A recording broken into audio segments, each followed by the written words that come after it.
pull that memory up to mind, if you still have an emotional reaction, that means you haven't fully articulated the memory. You haven't analyzed it causally. You haven't freed yourself from its grasp, and you're carrying it like a weight. And your brain responds to that. Like the more weight you're carrying like that, more baggage, let's say, the more of the stress hormone cortisol your brain produces, and cortisol makes you old. Some of this work has been done by James Pennebaker at the University of Texas at Austin, because he started to pioneer these sorts of writing programs, and he found that if people wrote about uncertain things, past, present, or future, so they could be traumatic things, they could be uncertain things, that their physical health improved. And he did a lot of detailed research trying to figure out why that was, and basically came down to the explanation that it was something like an uncertainty reduction mechanism at work. Because your brain is always figuring out how well situated are you in the world. How much do you not know compared to how much have you mastered? And you can tell that you've mastered things because when you go somewhere and you act, things turn out the way you want them. That's an indication of mastery. And your brain is sort of keeping track across your whole life of how many places you've been where things haven't worked out compared to how many places you have been where they have worked out. And if all those places in your past where things haven't worked out, you need to map and master. And that decreases the existential load on you, but that actually decreases your psychophysiological load. It makes you healthier. Yellow.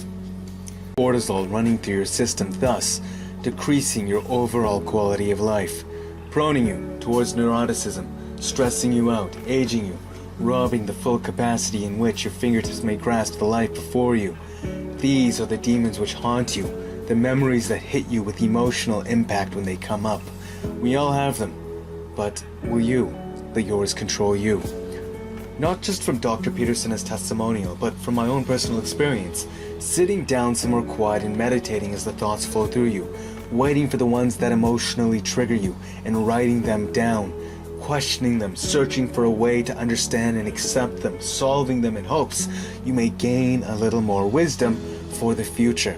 This will slay your own inner turmoil and bring you peace, bring you calm.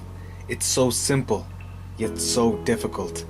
In a world where stimulation is so readily available from your smartphone, Instagram, Snapchat, Facebook, whenever your demons call out, instead of confronting them, it's so much easier to just look at your phone instead. And as time goes by, it's time to go to work. Work ends. You feel that itch for something calling out. But again, you get distracted by the computer. Decide to play Overwatch instead. And by the time you finish, it's time to sleep, and the process continues itself as life etches its scars onto you. The demons add up. You get more stressed. You're more fatigued. You crave comfort foods as the cortisol levels rise. No matter how much you sleep, you're still tired. Cortisol is aging you. It's killing you. Your chemical demons are possessing life from you. What will you do? The next time they call, will you be able to put down your phone and confront them? The courage to raise your pen, understand, and slay them, despite the perpetual chaos of life. I wish you calm. I wish you peace. But for anything great, for anything worth having, you must be willing to fight for it. Meditating on your thoughts and writing down the ones that make you emotional, I believe it will be a piece to the puzzle of your own inner peace, and to that end, may the pen slay your demons. Peace. And if all those places in your past where things haven't worked out, you need to map and master. And that decreases the existential load on you, but that actually decreases your psychophysiological load. It makes you healthier.